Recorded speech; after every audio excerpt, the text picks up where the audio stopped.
If you're looking to create, grow, and sustain your wealth, download and subscribe to the Pain Points of Wealth podcast at BeBullish.com with Bob, Ryan, and Chris Payne. It's your podcast for market insights, money tips, and real talk on the economy. Download and subscribe at BeBullish.com. Listen, all you New Yorkers. Taxi. Okay, we're looking around. This is the 77 WABC minicast.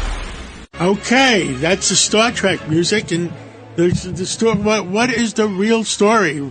I mean, it looks like President Obama and President Trump had some differences this week, and my all-time favorite congressman we have with us from great state, Tennessee, Davy Crockett territory, Representative Tim Burchett. Tim, what the heck is going on? What do you think? Are we finally going to find out the truth? I hope so. I think President Trump believes in transparency like you and I do, and he said enough is enough with this nonsense. You know, I was in a meeting a few weeks back, and we asked, why isn't the president talking about this? And he said, well, the president's on a need-to-know basis. And I thought to myself, if I can ever get a minute alone with President Trump and let him know he's on a need-to-know basis, I think this thing will turn around. And apparently he got the message, and he's putting it out. And I'm glad. We can handle it. You can't trust a government that doesn't trust its people with just the truth. And this is the truth, and we need to get it out. And the government's probably going to be at a little bit of loss.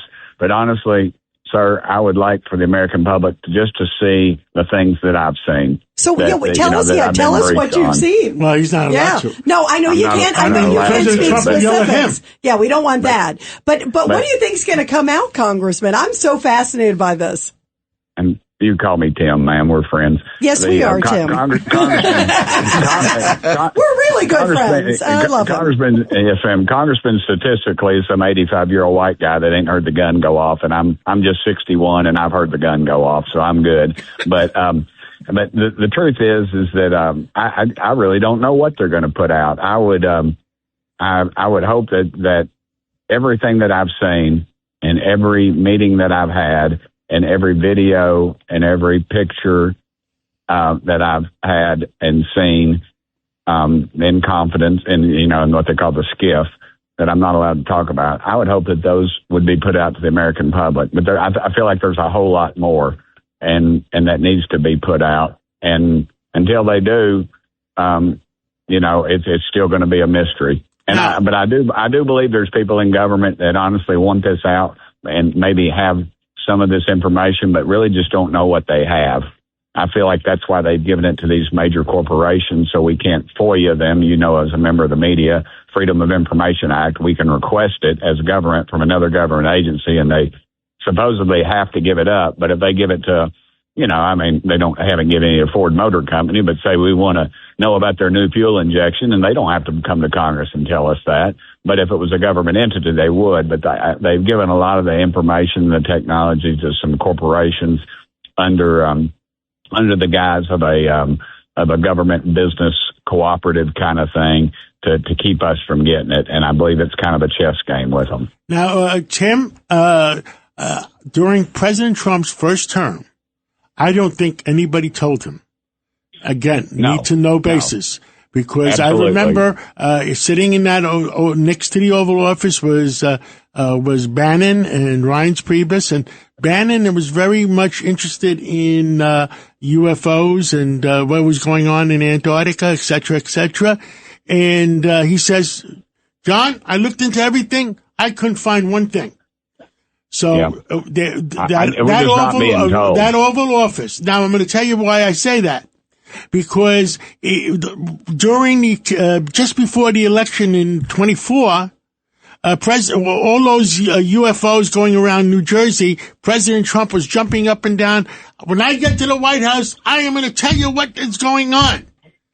And he got to the White House, and I guess the men in black told him to keep his mouth shut.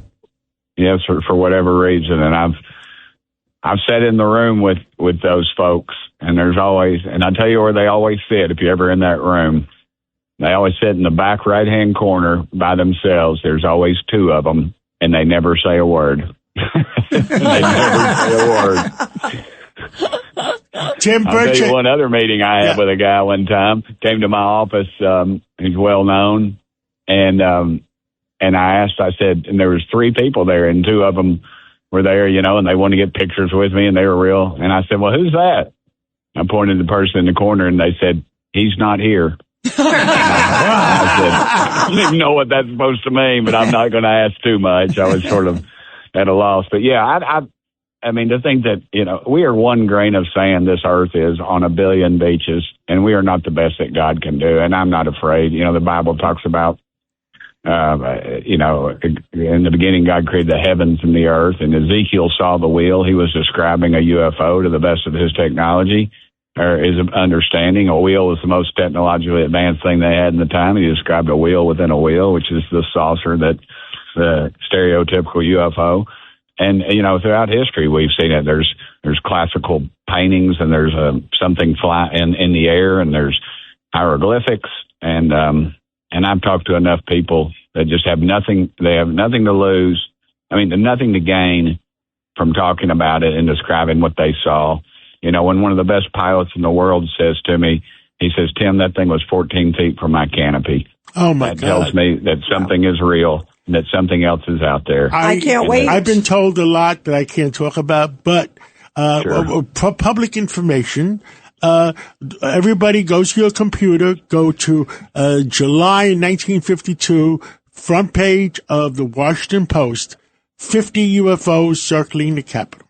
Very interesting. Yep. Front page of the Washington Post. I mean, it happened. It's not the government's job to decide what there was no drones in those days. Right. No, absolutely not. Nothing. And supposedly, and I can't tell you, and I'm not going to ask Ed Cox, who was son-in-law to the Vice President Nixon at the time. He's very quiet. And I won't ask you, Ed Cox. I don't want you to get in trouble. Still ain't talking. Supposedly, my client, President Eisenhower met with somebody. And by the way, I want to say, and they never circled the Capitol again. Do you remember? I went to Area 51.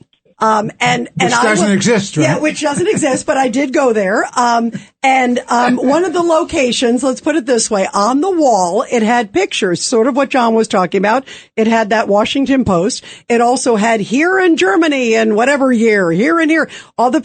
Maybe some of them were, maybe some of them weren't, but there have been a lot of interesting sightings. Let's put it that way. Yes, sir. Well, Roswell was the one everybody talks about. Yep. And there's been some others before then, but there was a craft in the 19-teens that crashed down in Texas, and they described it in the newspaper to the best they could, because an airplane back then was kind of an anomaly, and I believe it hit a windmill or something like that up there, and there's just so many documented cases of it that Americans have been involved in, and then the government comes in later and says they did not happen. It was a balloon. Yeah, right. I can't wait to see. Well, Congressman, thank you. Thank you so much, Congressman. TGIF. Thank God. Tim.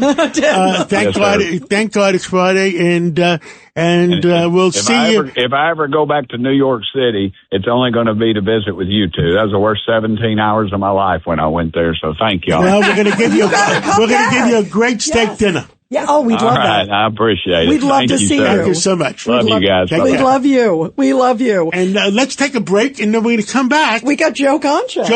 And we always let go with Joe Concha, and I love the way he says things.